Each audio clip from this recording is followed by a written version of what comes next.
please rise?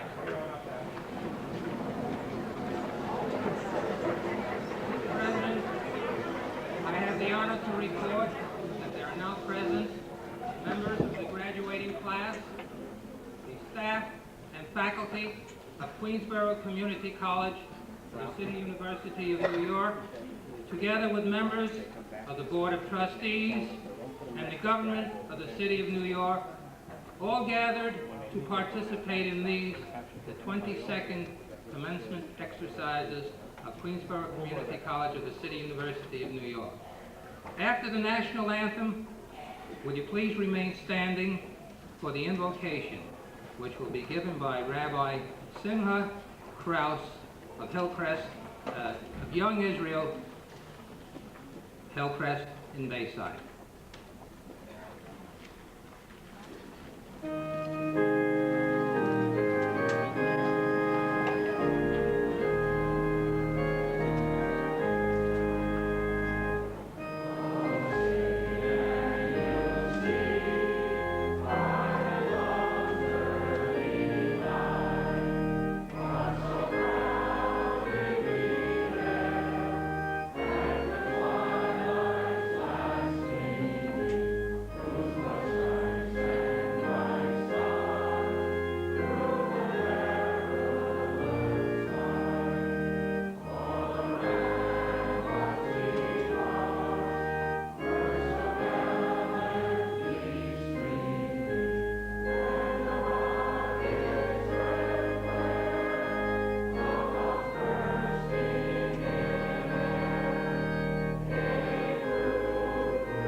Almighty God, who makes the clouds his chariots, and yet hears the hopes of all who live on earth, who covers himself with light as with a garment, and yet keeps faith with all of creation, we ask your blessing on these our graduates of the class of 1983.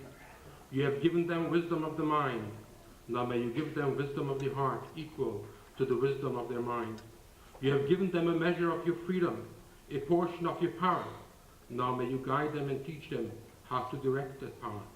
When the world moves callously, grant them impatience. When justice is perverted, bless them with anger. When men mock their ideals, give them of your stubbornness. When temptations lure them, grant them strength. May they walk in the ways of peace and pleasantness, in the way of justice and honor. Where they find discord, may they bring unity. Where they see despair, may they bring hope. Where they encounter bitterness, may they plant love. Where they find strife, may they make peace. May they help to hasten the coming of that day, when the knowledge of the Lord will cover this earth as the waters cover the sea, together with their loved ones, their teachers, and all who share in the joy of this day. May they receive your blessings. Amen.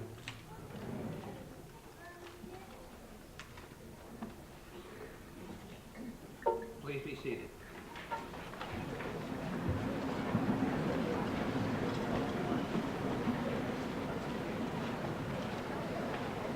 Ladies and gentlemen, the President of Queensborough Community College of the City University of New York, Dr. Kurt R. Schmeller.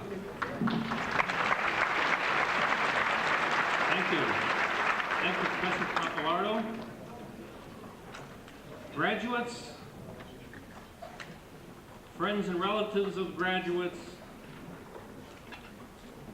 and of course, members of the faculty, staff, clergy, and guests of the college. Greetings to Queensborough on this really lovely morning.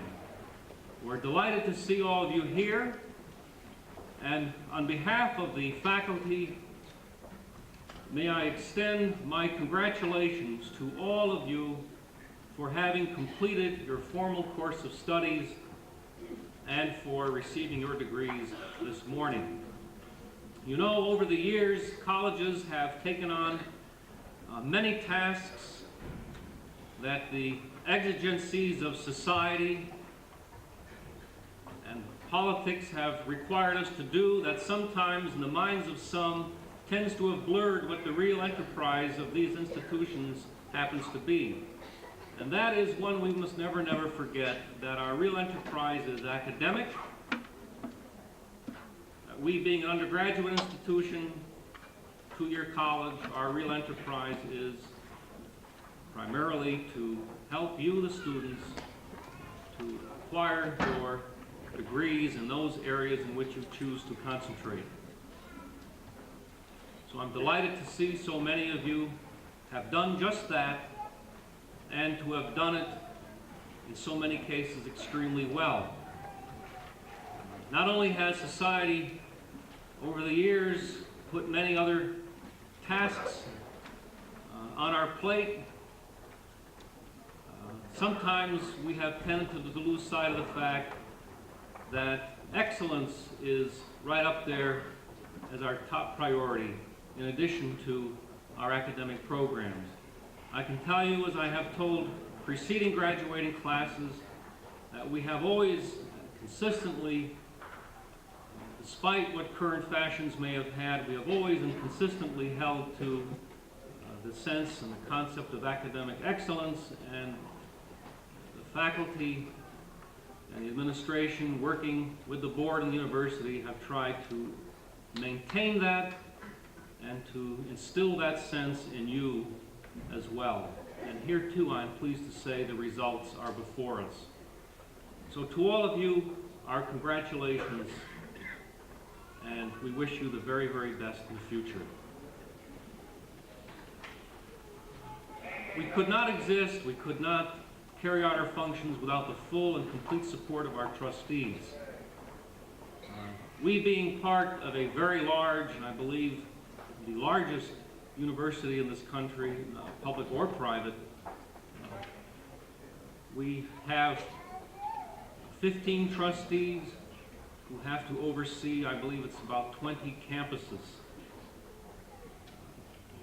This may seem like a very large number of campuses for a relatively small number of trustees, and in fact it is.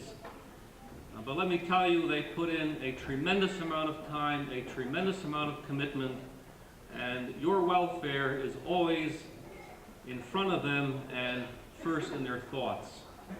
So I'm very delighted that we have with us this morning a member of the trustees to bring greetings from the board. The Honorable Edith B. Everett, who was a member of the CUNY Board of Trustees since 1976. She is president of the B'nai B'rith Hillel Federation at Brooklyn College and is herself a graduate of Brooklyn College. Mrs. Everett.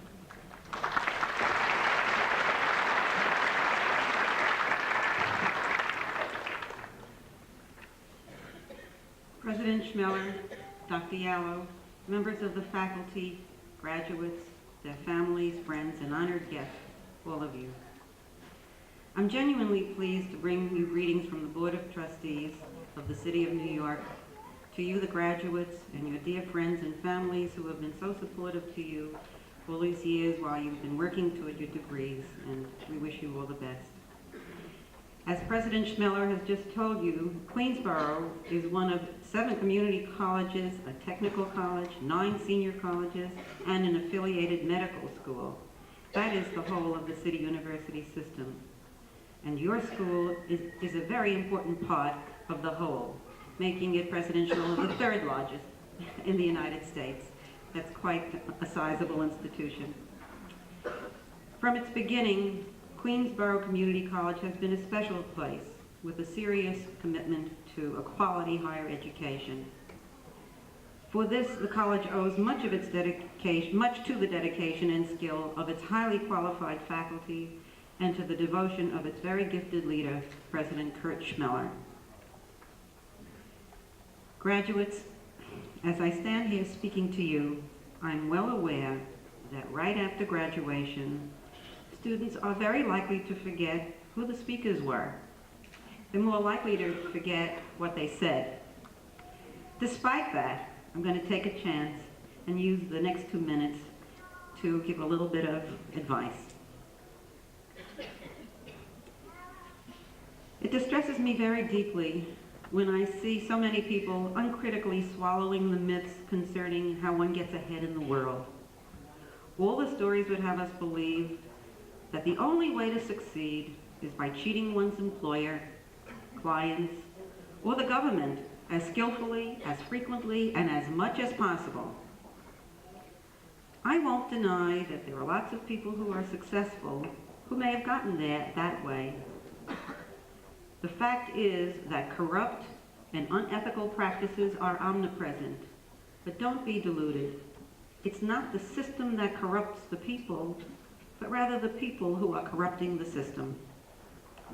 I've been in the business world for many years and can tell you that I personally know so many men and women who have built fine careers, and numbers of people who have built from very humble beginnings multi-million, even billion-dollar corporations on the principles of honesty and integrity. And you would know some of these. These are the real success stories because their achievements go beyond making money. These individuals are constructive forces in our society and contribute to the stability and strength of our political and economic system. The others, I warn you, if allowed to proliferate, will eventually destroy themselves, the system, and our societies. No matter what field you're about to enter, or if you plan to continue with your education, just change some of the words. There are 3 rules I want to recommend. 1, be as prepared as you possibly can for any job you undertake. 2, give your employer a 100% return for his wages, and more if possible. 3, maybe this is the most important. Have the courage to resist your coworkers and others who tell you what a fool you are for working so hard and continuing to study and improve yourselves. Now, luck, of course, plays an important part in success, but don't depend on it. I always found the harder I work, the luckier I get.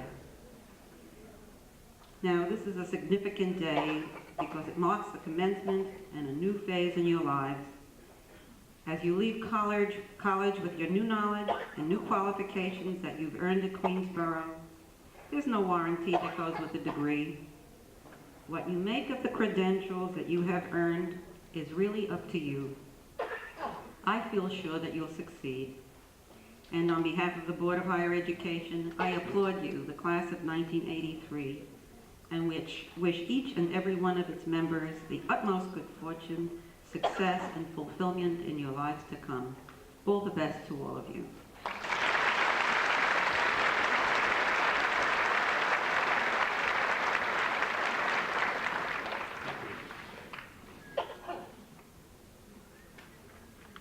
As a public institution, we could not exist without strong and continuous support from our political leaders at every level of government, from the precinct to the borough, the city, state, and of course, Washington. It's a very important commitment and one which has been there through both good times and rough times. Among our strongest supporters, the strongest supporters of public higher education has been the borough president of the Borough of Queens. We're very happy to have with us this morning his educational assistant, the Honorable Ann Morse.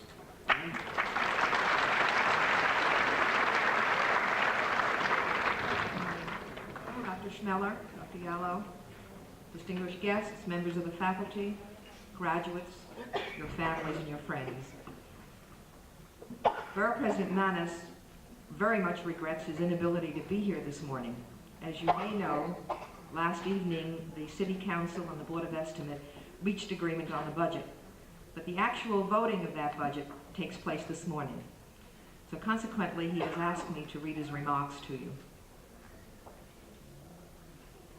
I was looking forward to being here today. First, because I want to extend my congratulations and best wishes to you, the graduates.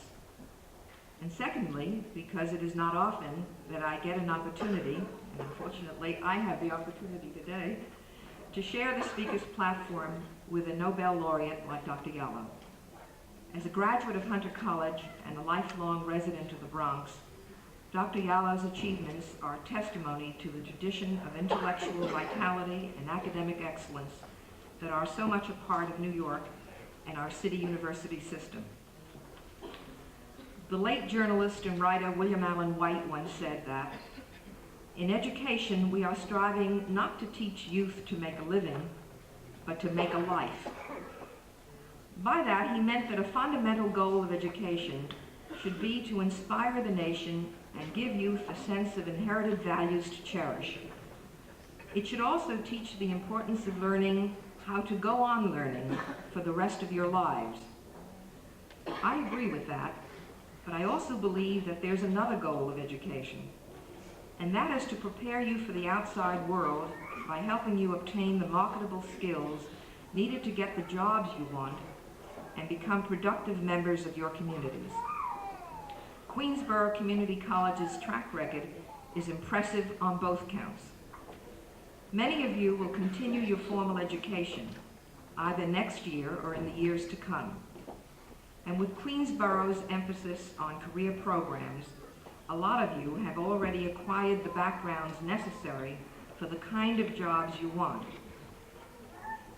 Yet despite the excellent education you've received here at Queensborough, I can appreciate the apprehension you must feel about finding the right job in today's economy.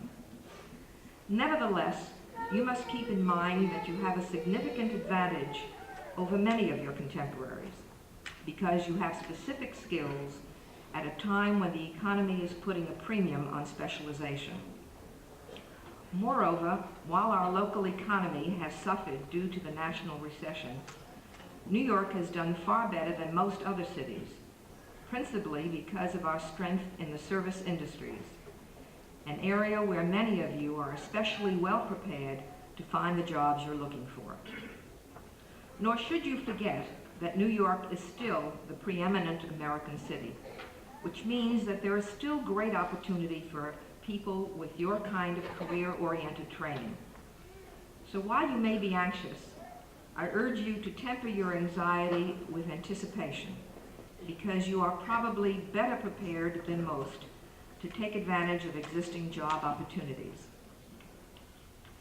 As borough president, I've been trying to increase the number of jobs all across our borough by working with business to create an economic environment conducive to business investment and job development. The fact is, we've been very successful in our efforts here in Queens. Efforts that include renovation of the Astoria Motion Picture Studios, the conversion of old factory space into a multi-million-dollar international design center in Long Island City, the development of the Jamaica Mall, and the promotion of Queens as a center for high-tech industry, and that's just to name a few. But creating a positive economic environment is not sufficient. Business also needs information if it's to grow, prosper, and create jobs, including jobs for persons like yourselves. Specifically, information about current economic trends in our borough and city and just what they mean for the future. That's why I think we should consider establishing a local council of economic advisors which could draw on the academic resources we have in our borough. The purpose of the council would be clear. First, it would serve as a clearinghouse for information and research about our local economy. Second, it would provide an authoritative economic profile of our borough. And third, it would help business plan for the future. In my opinion, a local council of economic advisors would stimulate business growth and job development. This year is not only the year of your graduation, it's also an important year for Queens because it's our tricentennial year, the 300th anniversary of our borough becoming a county under the British county system. We have a proud past to look back on in Queens that deserves celebration. But I'd like to remind you of another date. For just 4 years from now will be the 200th anniversary of the signing of the United States Constitution. The common goals established in our Constitution, freedom, justice, equality, are the basis of our way of life and the source of our national strength and pride. The Constitution is more than an abstract statement of principle. It's a pattern for our behavior as a people, which touches our lives every day. It determines the way we govern ourselves, and it preserves and protects the rights and dignity of the minority, something that's important to all of us, because each in our own way is a member of a minority. It should be important to you, too, as students who have studied in Queens. For Queens, perhaps more than any other place, is a rich mixture of people of different ethnic and religious backgrounds, many of which are represented in the audience today. Irish, Italians, Greeks, Germans, Hispanics, Afro-Americans, Chinese, Japanese, Koreans, Indians, Russians, Romanians, Yugoslavs, West Indians, Poles. Indeed, practically every ethnic group are all an integral part of life in Queens and in our schools. In fact, there is one public school in Queens where 48 different languages are represented by the children of new arrivals. I'm proud to say that Queens is proof that people of widely different ethnic and religious heritages can live and work together in harmony so that all our lives are enriched.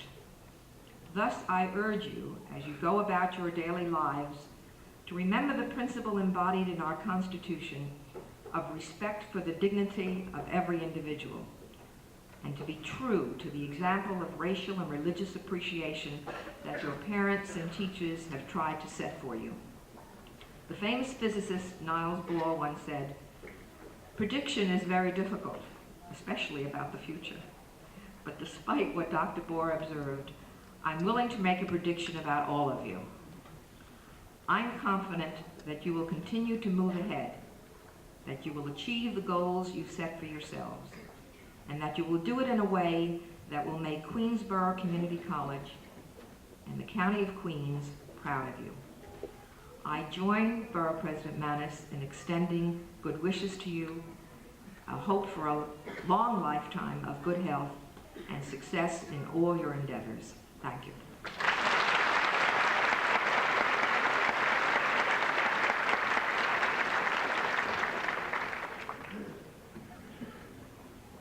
One of the pleasures of being president is to have the opportunity to meet our students who take leadership positions on campus and to see them grow with their responsibilities. Perhaps the most important one of those is leadership in the student government, known here as the Queensborough Student Association. I'm proud to say that we had a very fine student government and had a very good year with them. And I want to congratulate the outgoing president, Mr. Anthony Schlachter, who is present with us this morning and who will speak at this time.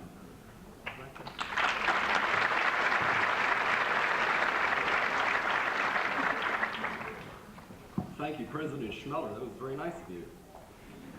As president of the Student Association, one of my jobs is to bring greetings. So I bring greetings and congratulations. Queensborough Community College, we give an associate's degree. Many people think it's a 2-year college. Well, you could think of it as being, yes, a 2-year college, but some people take 3 years. Some people take 4. On the average, it works out to about 9 years. That's with good behavior. But let's get down to business. Graduation, which I am not one of, not yet, but I shall be, is fantastic to see these people graduate. You deserve it. You've earned it. Might not have taken 2 years. Now you're here. Good luck. I'd like to also thank you for letting me preside as president of your student government. Thank you. And I wrote notes. I always do this impromptu, and I'm doing it extemporaneous and getting so confused. Many of you will go on to higher education. Many of you will go out and work. Whatever you do, make the most of it. Thank you.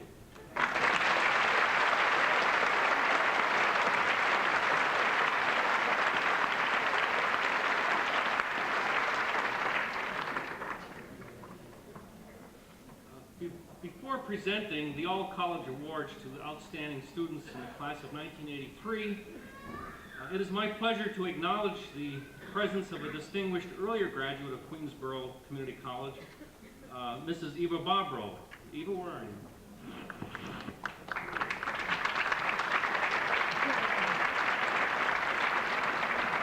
Eva is in fact a graduate 3 times over, having gotten degrees here in 72, 74, and 1978. In January, she completed her requirements for the BS degree in accounting in the CUNY BA program. That's the City University Baccalaureate program. She graduated summa cum laude in that program. Not only has Eva been an outstanding student, but we want to also indicate that she's an outstanding member of our alumni. She has volunteered for many things, has supported the college, the Alumni Association, and in our judgment, she exemplifies the commitment of Queensborough to academic excellence and to the kind of activity we would like to see and do in fact see in so many of our alumni, that is, continued and dedicated service to the college. It is therefore with great pleasure that I would like to give you the Ella S. Streeter Alumni Award in recognition of the outstanding service to the college, and just generally because you're simply terrific, absolutely.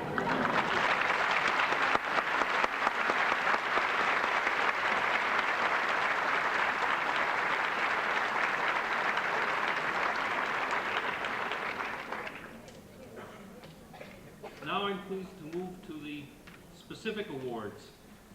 The first award is the Martin Luther King Jr. Award to the student contributing the most to the promotion of racial brotherhood and sisterhood. The award goes to Esther Hernandez.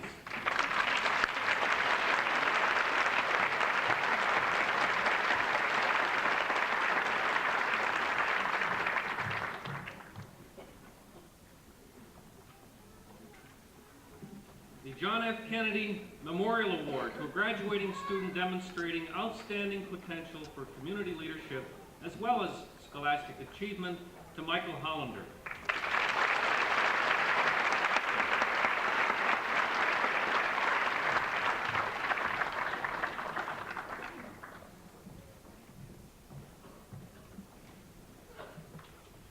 An incentive award for outstanding scholarship by day students who are working parents. By the way, you would not, it's a sign of the times, I mean, how things have changed. You would not have had this kind of an award earlier, and we're very pleased to be able to give it. And may I ask Elsa Smith to come forward.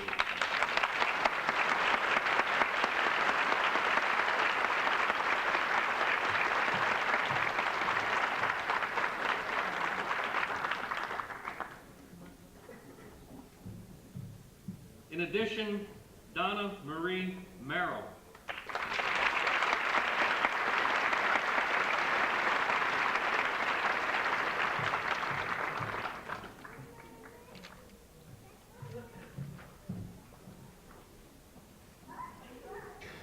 And we have an incentive award for an outstanding student, for an evening student who is a working parent, Max Stapler.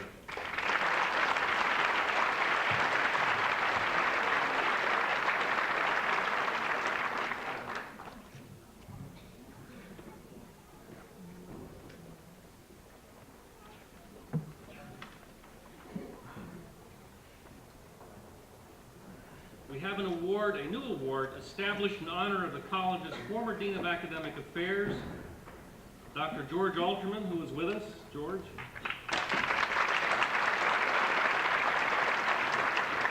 And an award to the student achieving the highest scholastic average in the Associate in Science, which is the Mathematics and Science degree program. 3.92 index, Gary Statmauer.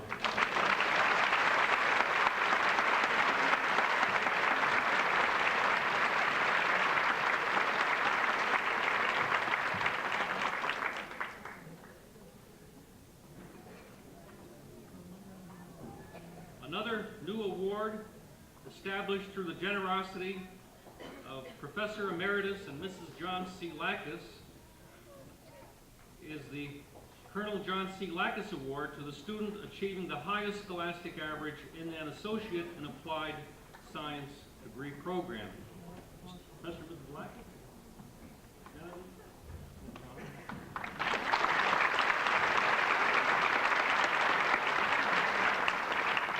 This award goes to Lorraine Ang, who attained a 3.98 index.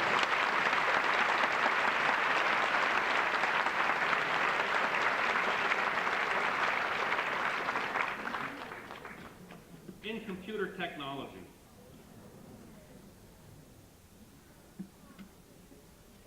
The Ella S. Streeter Award to graduating students achieving the second highest scholastic average. We have Paul A. Vasilak with a 3.96 and Mr. Kat Eng.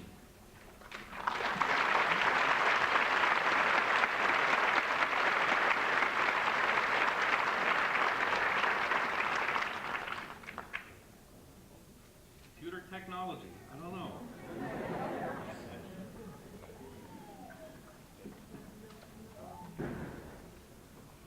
Finally, we have the President's Award, sponsored by the Friends of Queensborough Community College, to the graduating student who achieved the highest scholastic average. And that is, again, to Lorraine Ang, her 3.98 in computer technology, and incidentally, she advised us she hopes to go and complete her baccalaureate in electrical engineering. Ms. Ang, would you please?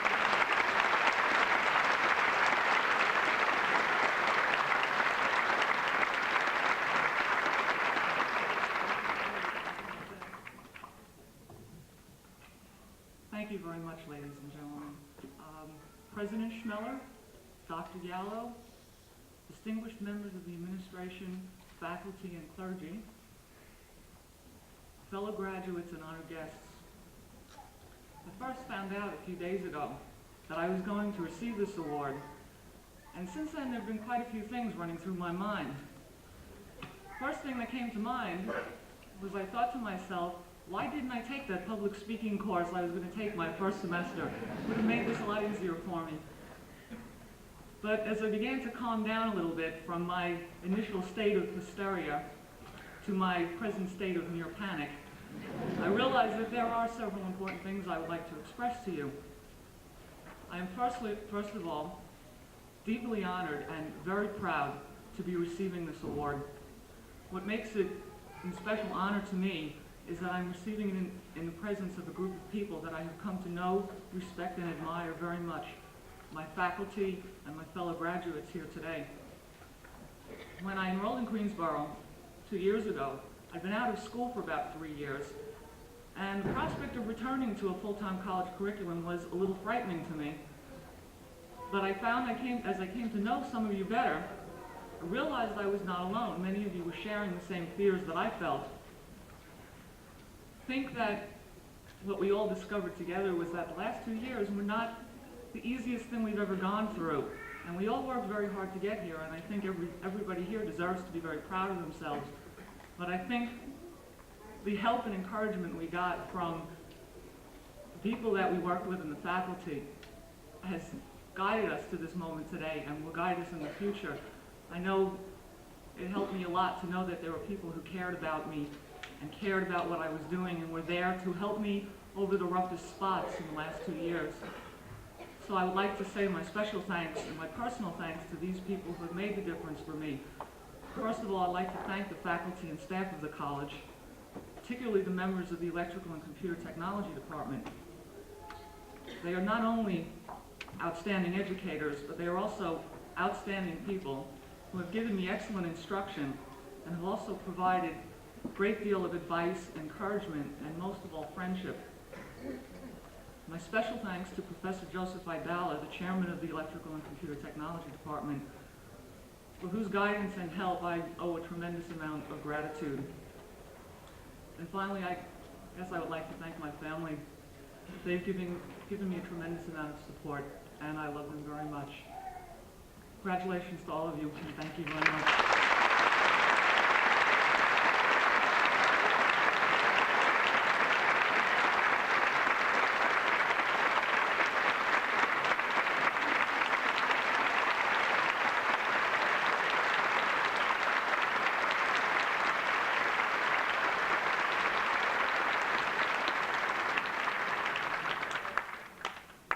At this point in the program, we have a brief musical interlude.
If you believe really from your heart, you can succeed and make a brand new start.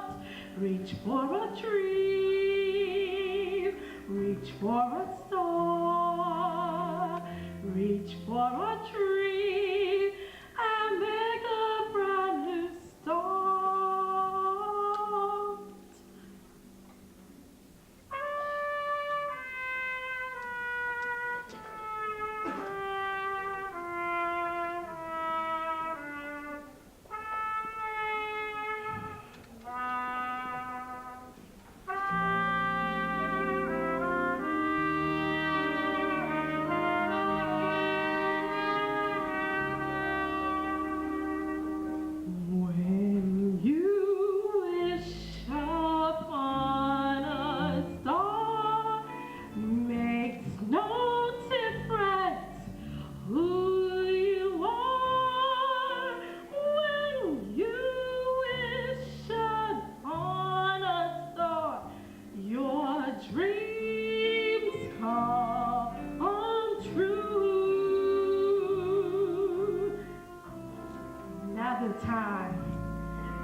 Our speaker this morning, formal speaker, is Dr. Rosalind Yalow, a Nobel laureate in medicine and physiology who received this award in 1977 for her research in the role of hormones in the chemistry of the human body. Dr. Yalow, who is a medical physicist, was the second woman ever to receive a Nobel Prize in medicine and only the sixth woman to win that prize in any science category. A graduate of Hunter College, who did her graduate work at the University of Illinois, she is currently the director of the Solomon A. Burson Research Laboratory, Veterans Administration Hospital in the Bronx, is a distinguished professor at large at the Albert Einstein College of Medicine, Yeshiva University, and is the chair of the Department of Clinical Sciences Montefiore Center in the Bronx. She has been awarded numerous honorary degrees and in general has received worldwide distinction for her outstanding achievements and her contribution to the welfare of her fellow human beings. I'm very honored and pleased to introduce to you Dr. Rosalind Yalow.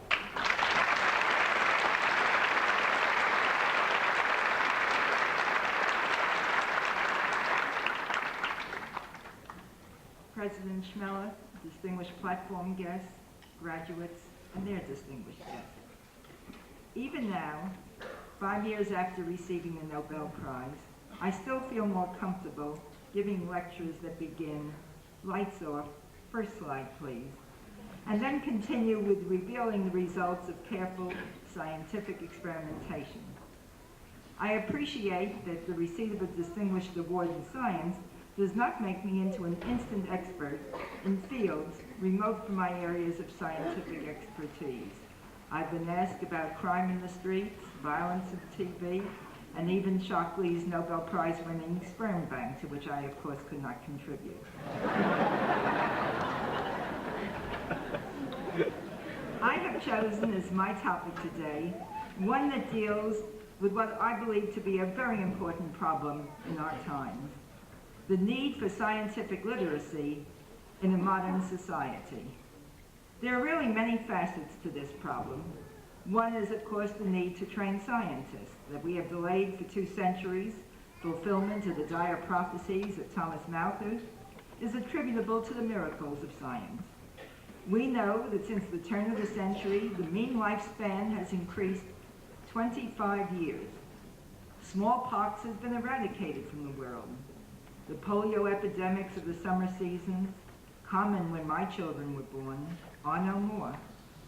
Infectious diseases have not completely disappeared, but the classic picture of a kindly general practitioner sitting helplessly by the side of a young child dying with diphtheria was familiar to my generation, but unknown to my children's.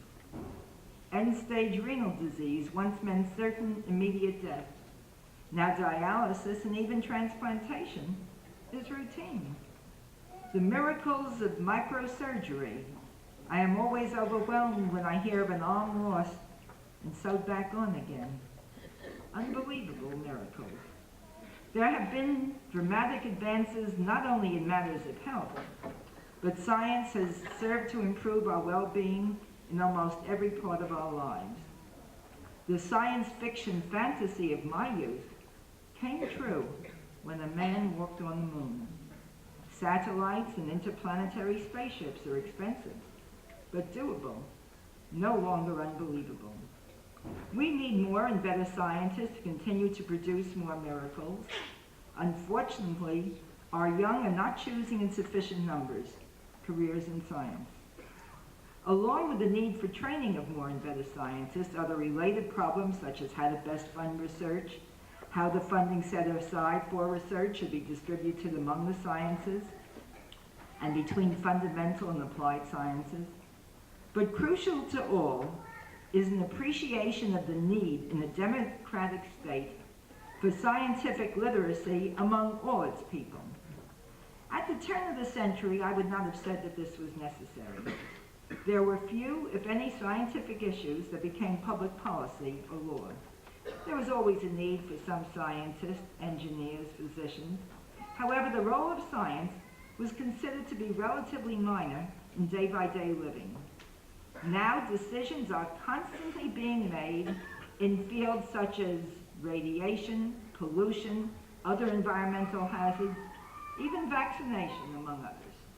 A vote is meaningless unless our citizens understand the issues on which the votes are taken.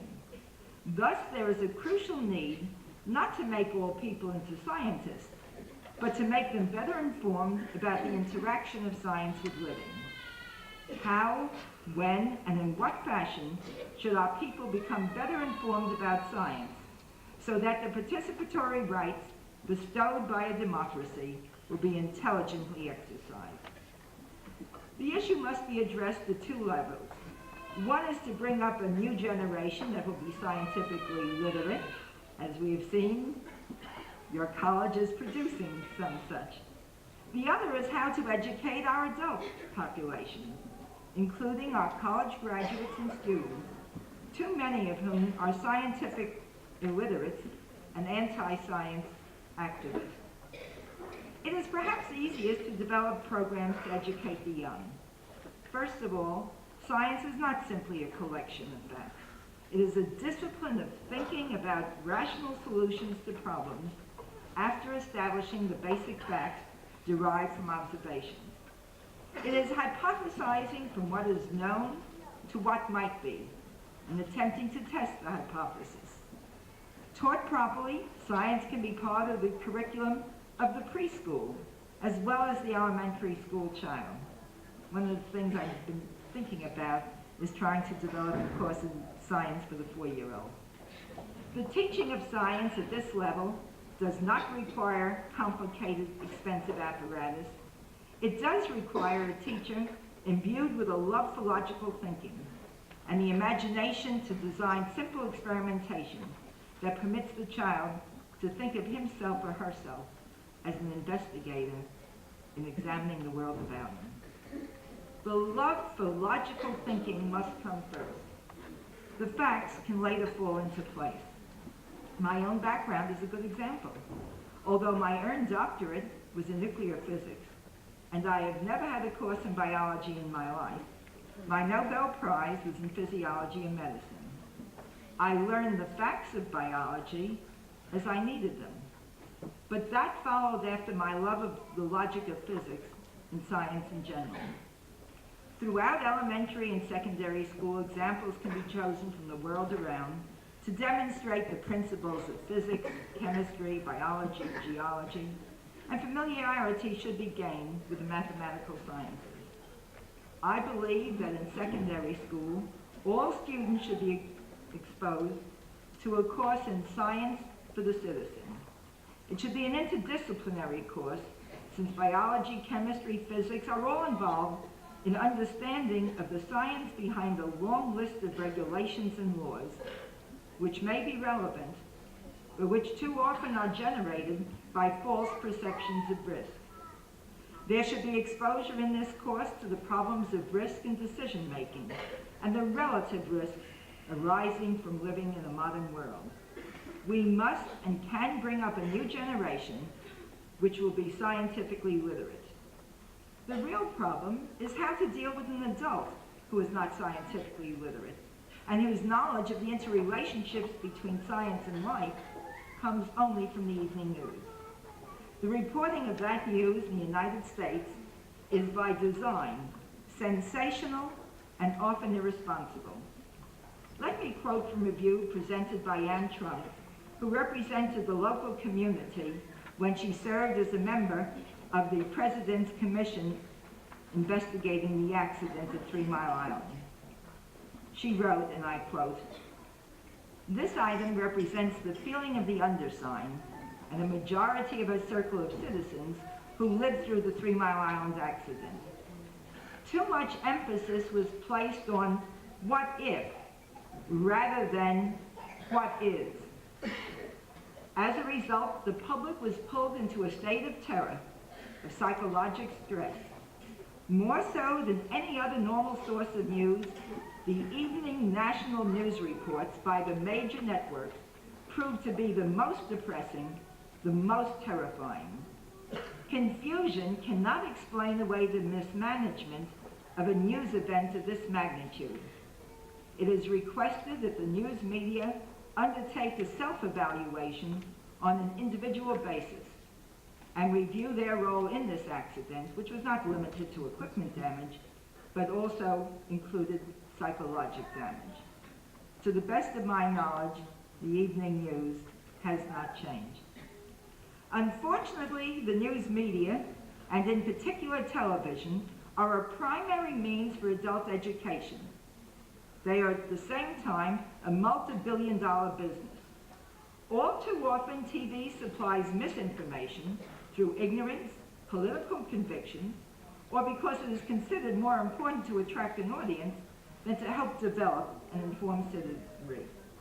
It is only when we realize that our lives will be infinitely poorer unless we who vote develop better judgment in these matters that there will be any hope of developing increased scientific literacy. In a democratic state, there is no easy way to limit the power of TV without destroying a right we all hold dear, freedom of speech. However, it is from the colleges and the universities of our land that leadership must come to develop a new generation that is scientifically literate and prepared to take its place in the 21st century. The science faculties must cooperate, not simply to prepare scientists, but to generate the courses for all students to improve their understanding of the interaction between science and society. While we bemoan our lack of science and math teachers, we fail to appreciate that a properly educated college student should be able to teach mathematics and science at elementary and secondary schools, at least into the level of specialization of advanced courses in science. It is essential to create a climate in which all people accept the importance of rational thinking and science in our lives, and to reverse the anti-intellectualism of the educated. Small is not beautiful when we face a world that is expected to contain 10 billion people within 50 years. People are the ultimate pollution. We need scientific talent and scientific discoveries to assure that all people will be well-fed, well-housed, and in good health. We will not develop sufficient talent to produce those breakthroughs unless we develop a solid base of support among all our people for understanding and appreciation of the role of science in our lives. It can be done if we will it. In closing, let me quote from my reply to the students of Stockholm at the Nobel banquet in 1977. And I quote, "If we are to have faith that mankind will survive and thrive on the face of the earth, we must believe that each succeeding generation will be wiser than its progenitors. We transmit to you, the next generation, the total sum of knowledge. Yours is the responsibility to use it, add to it, and transmit it to your children. We bequeath to you, the next generation, our knowledge, but also our problems. While we still live, let us join hands, hearts, and minds to work together for their solution so that your world would be better than ours and the world of your children even better. Congratulations and best wishes."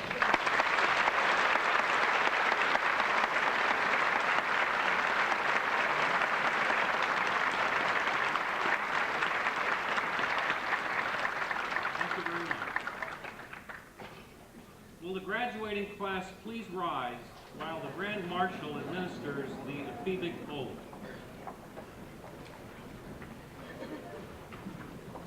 The ephebic oath which I am about to administer incorporates much of the thinking which was expressed by Mrs. Everett and Mrs. Morse.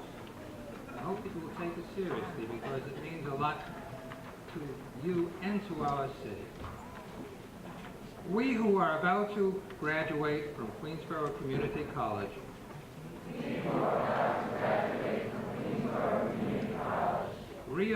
without reserve our allegiance to the United States of America.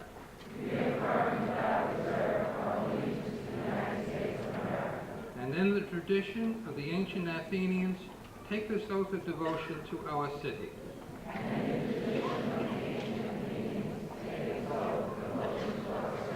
We dedicate ourselves to the ideals and sacred values of our free society.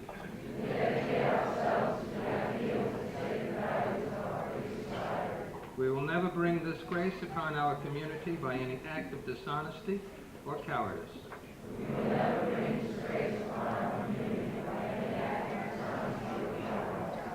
Nor fail to respect our fellow citizens.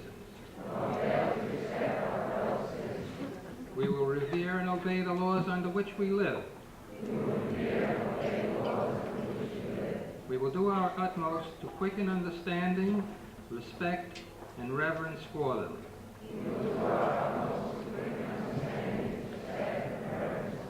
And we will strive unceasingly to strengthen the public sense of civic duty.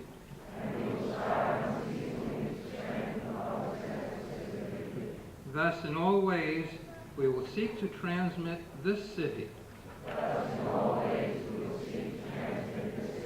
better and more beautiful than it was transmitted to us. Please be seated.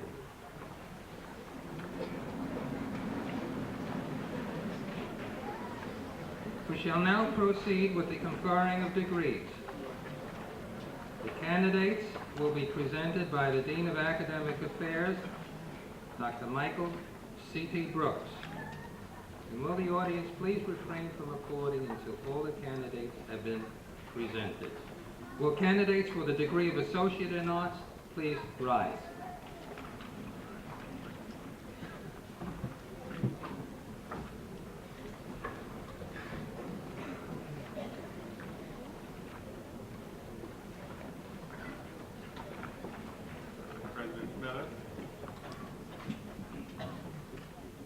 President Schmeller, these candidates have met all the requirements for their degrees. I am happy to present them to you, and I respectfully request that you confer upon them the degree of Associate in Arts. Upon the recommendation of the Dean and the faculty of the college, and by the authority vested in me by the Board of Trustees of the City University of New York, I hereby confer upon you the degree of Associate in Arts with all the rights, privileges, immunities, and honors thereunto appertaining. Jaime Acosta.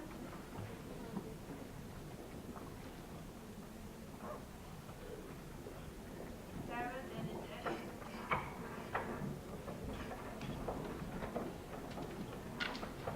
Stephen Hoover. Patricia Brewster. Regina Campbell.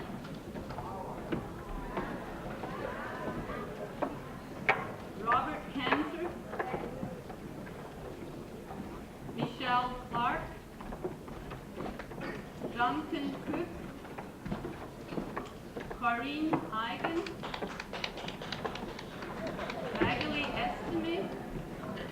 John Fitzgerald. Amy Gersog. Tom Giles. C. Graham. Josephine Grasso. Alma Harper. Kathy Joseph. Virginia Catamata. Francis Losada. Evelyn Lugal. Mary Maher.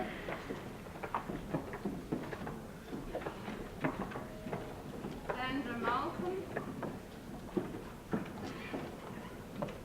Joy Marciotta. Kenneth Meehan. Glenworth Miles. Dorothy Ing. John Tanise. Josephine Silvestri. Ursula Stanford. Lazarus Stubblefield.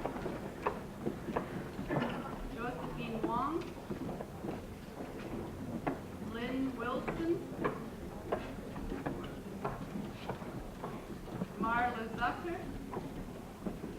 Stuart Braxton, Israel Tarver.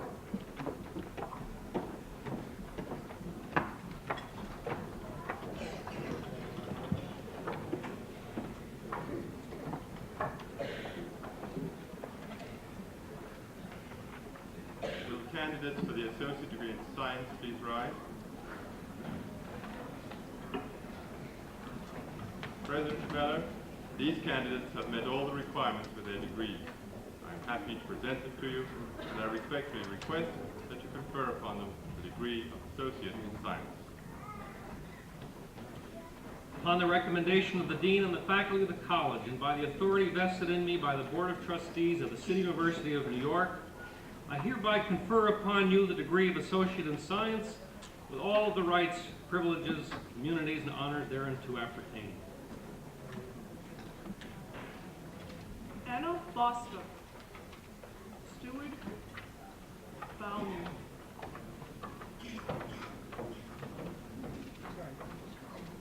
Mildred Cargill, Lillian Shapentiri, Pauline Chiotto, Linda Shatolsky, Lynette Crooks, Solfit Imorata, David Easter, Marianne Gardiner, Henry Gavilans, Alfred Grant,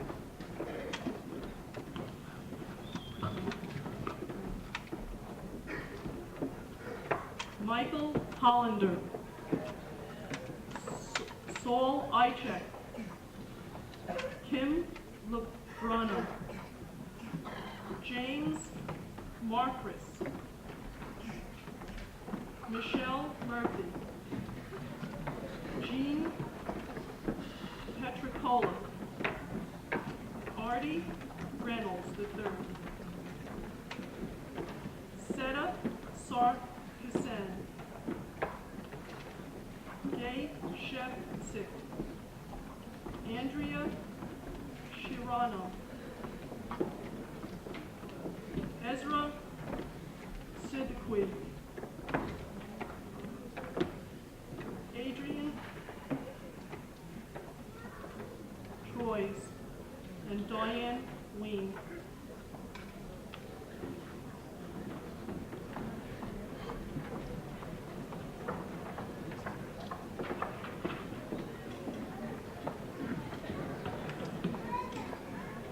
Will the candidates for the degree of Associate in Applied Science please rise?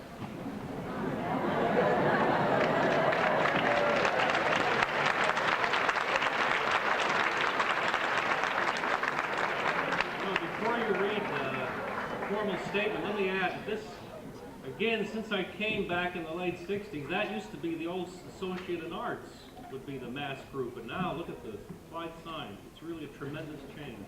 We're very proud of you. Quality and quantity. And scientific. President Schmeller, these candidates have met all the requirements for their degrees. I am happy to present them to you, and I respectfully request that you confer upon them the degree of Associate in Applied Science.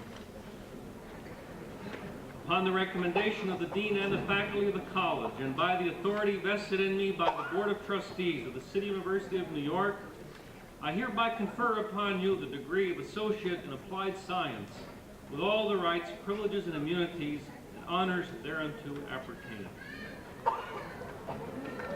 B. Abramson, Oswaldo Abreu, Barbara Falk, Antonietta Ambrosio,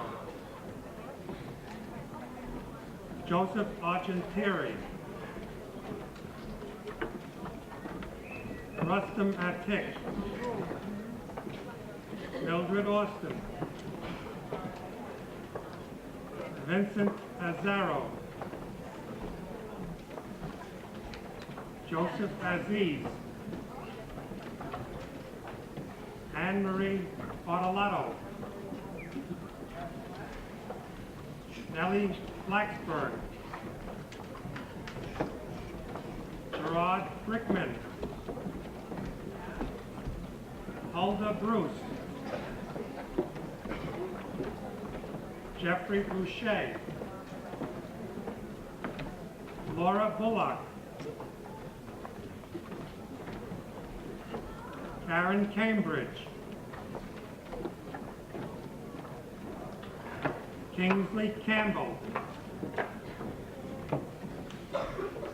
Gloria Cardenas,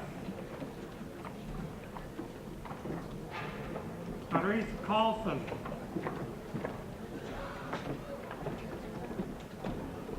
Daniel Carter, Garfield Carty,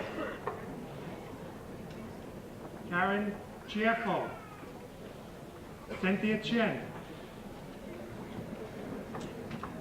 Robert Simonetti, Gloria Clark, Raina Collado, Miranda Copeland, Laura Cordes, Carrie Courts, James Kruger,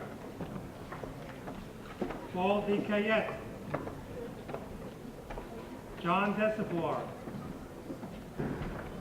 Lena DeGiorgio,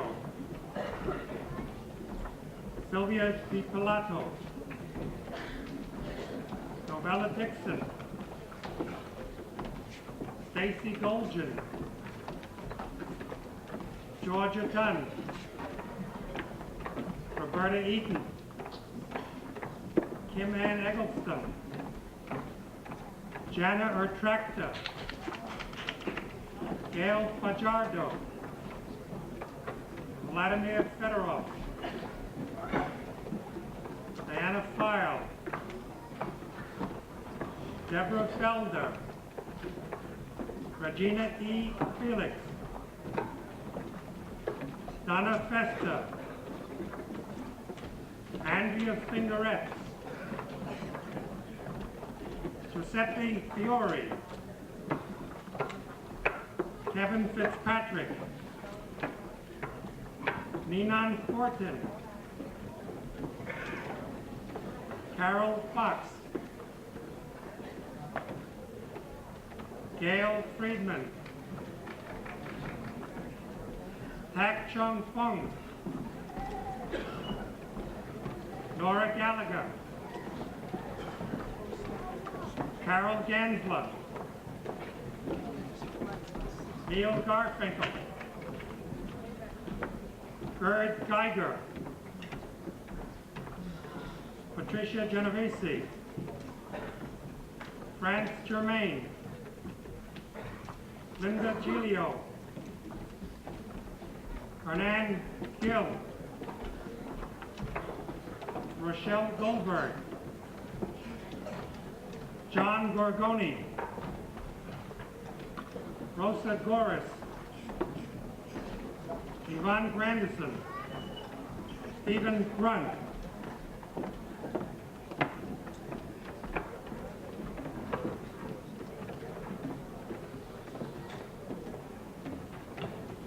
Teresa Hammer, Nicholas Haniotis, Esther Hernandez, Victor Hernandez, Robert Hickey, Day Hoon, Mark Iroff, Fernando James, David Jandovitz, Eddie Janti, Karen John, Annie Debbie Jones, Wayne Jordan, Gladys Jules, Patricia Calburis, Rosinda Cower, Elaine Kelly, Nancy Kelly, Linda Kelly, Enju Kim, Birdie Knight, Coralie Kondak, Harlan Koch, Karen Kraus, Robert Cooper, Loretta Kunin, Lutfu Kurik, Fred Kurzrock, Philip Lamborini, Isabel La Salandra, Pat Leo, Richard Lester, Lori Lettich, Joan Lewis, Diane Lakowski, Nancy Liebman, Frederick Lillo, Louis Linares, Soon Liu,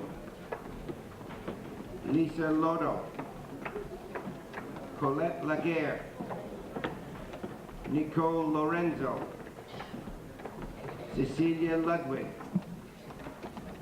Donna Macchio, Mark Magakian, Maria Manzano, Martha Marcial, Laurette Marshallek,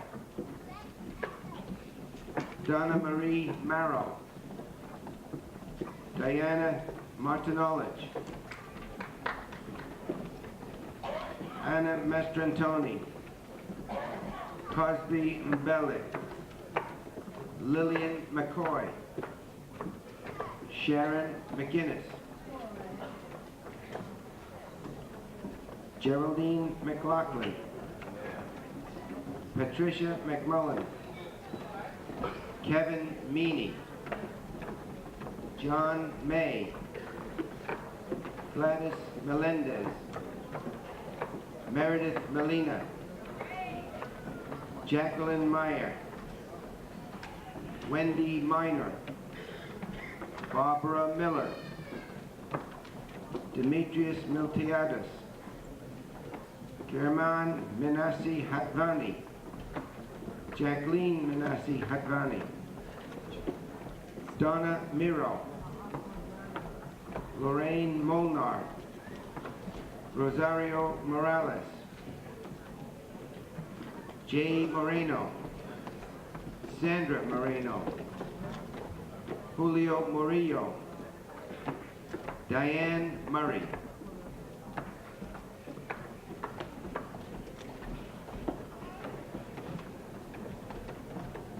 Harry Mainstein, Maria Nero,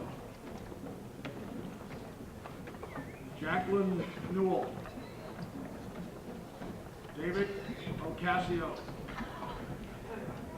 Chunja O, Nagazada Oshevsky,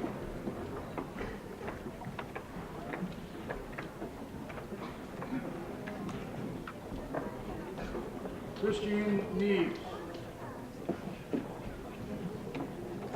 Juan Ortiz, Pauline Altabado,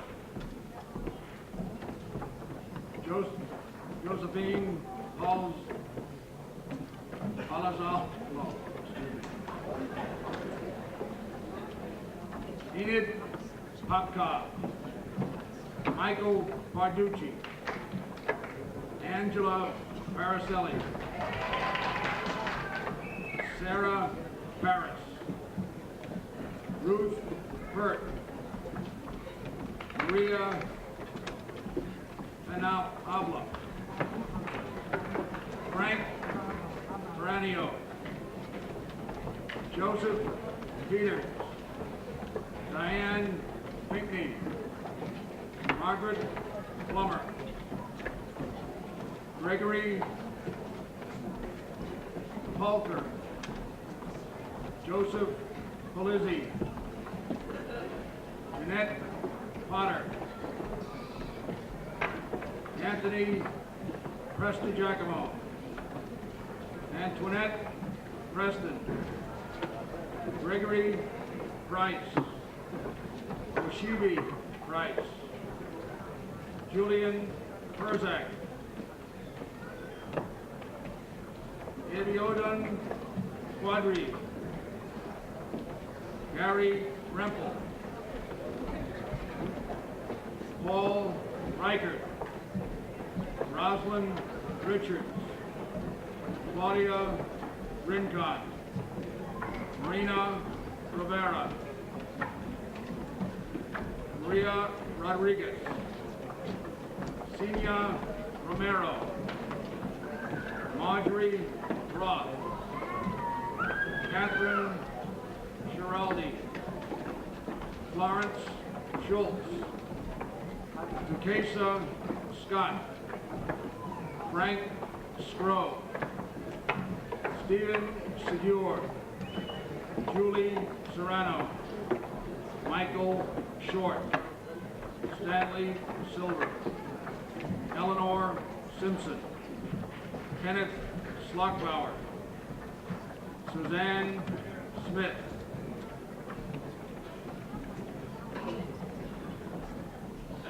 Maureen Spazzola. Arlene Spears. Evelyn Stevka. Michael Stillwagon. Doris Stovall. Scott Sudrin.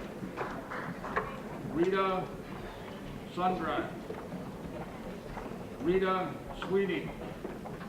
Susan Temke. Gary Thomas.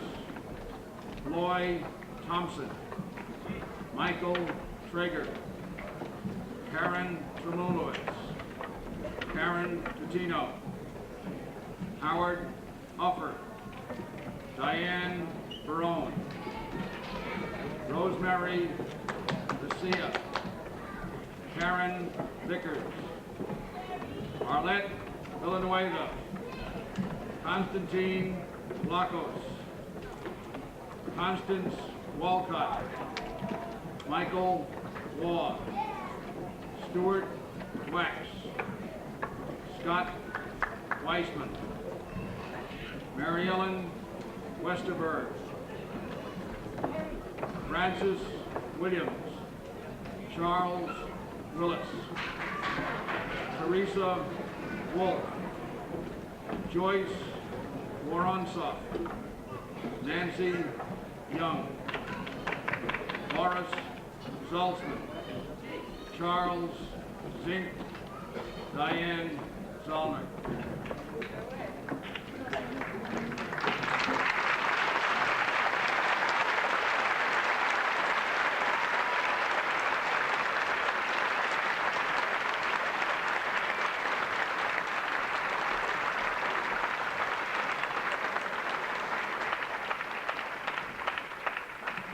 You're going to get another chance to applaud because we're not through.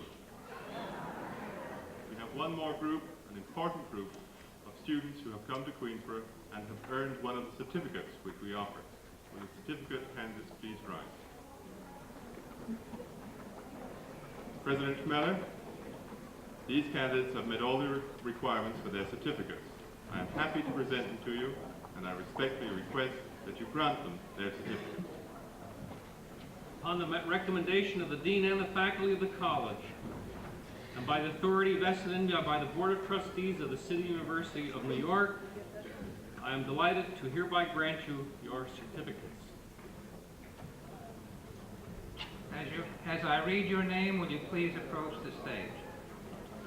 Awilda Avano. Come up as quickly as you can, please. Anne-Marie Bartolato.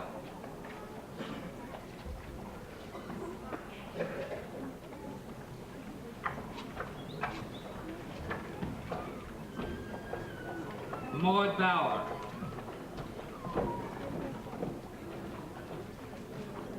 Karen Schieffo. Reina Colado. Miranda Copeland. Derek Denny. Elise Died. Kim Ann Eggleston, Regina Felix, Donna Festa, Maria Guerra, Annie Debbie Jones, Coralie Kondak, Ellen Krug, Audrey Llewellyn,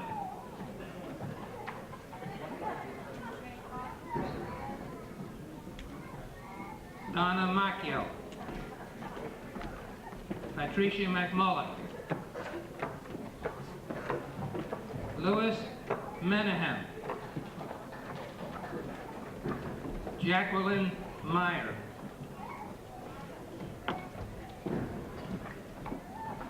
Deborah Olsek,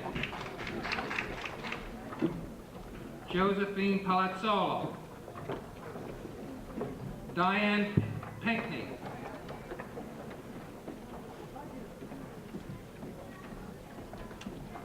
Carrie Randall,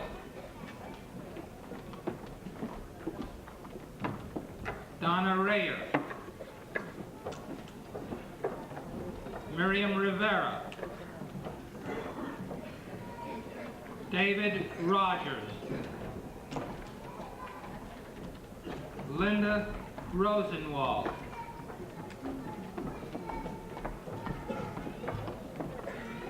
Elaine Sash, Stanley Silver, Eleanor Simpson,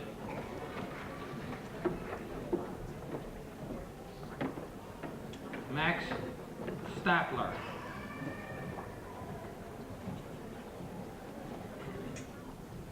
Rochelle Shohead, Sharon Stelnick, Ralph Matthew Stowe, Jeanette Terry, Florence Fisk, C. Karen Tutino, Rosemary Vestia, Arlette Villanova, Ann Weiss. Anyone we've missed?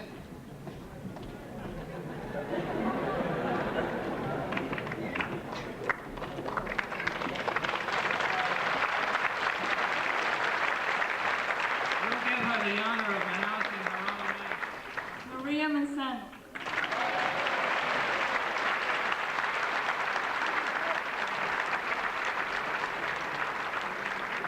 I would like to point out that the certificates are in the areas of data processing, word processing, photography, and medical office assistant. Our congratulations to all of you receiving these awards. The class of '83 will now sing the alma mater. They will be led by Dr. Marvin R. Schwartz. Following the alma mater, the audience is requested to remain standing for the benediction to be given by Rabbi Krause. The recessional will begin after the benediction. And would members of the audience please remain in your places until the recessional has been completed. Thank you. Schwartz. Will the graduates please rise?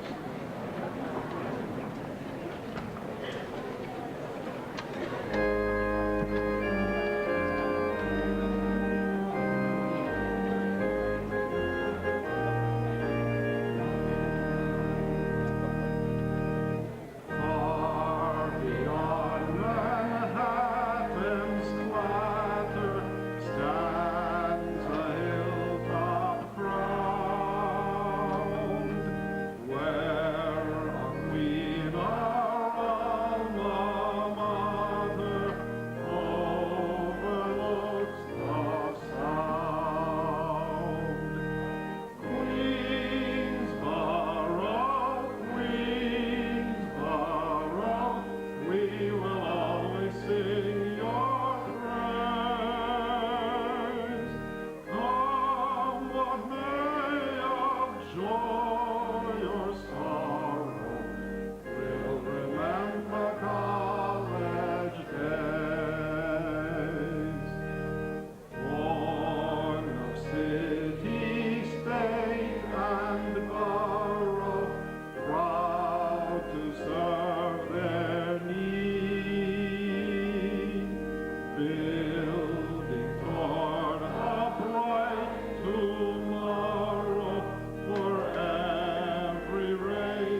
where there is joy and happiness of a past achievement,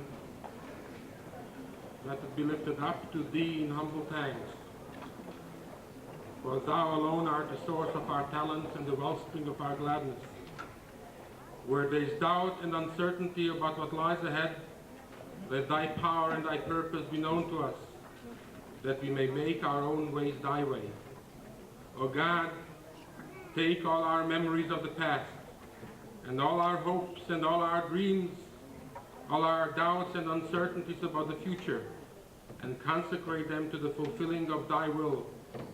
Take all that we are, and all that we may yet become, and use us in the building of thy kingdom, that there may truly come a day when there is peace and goodwill and brotherhood. Amen.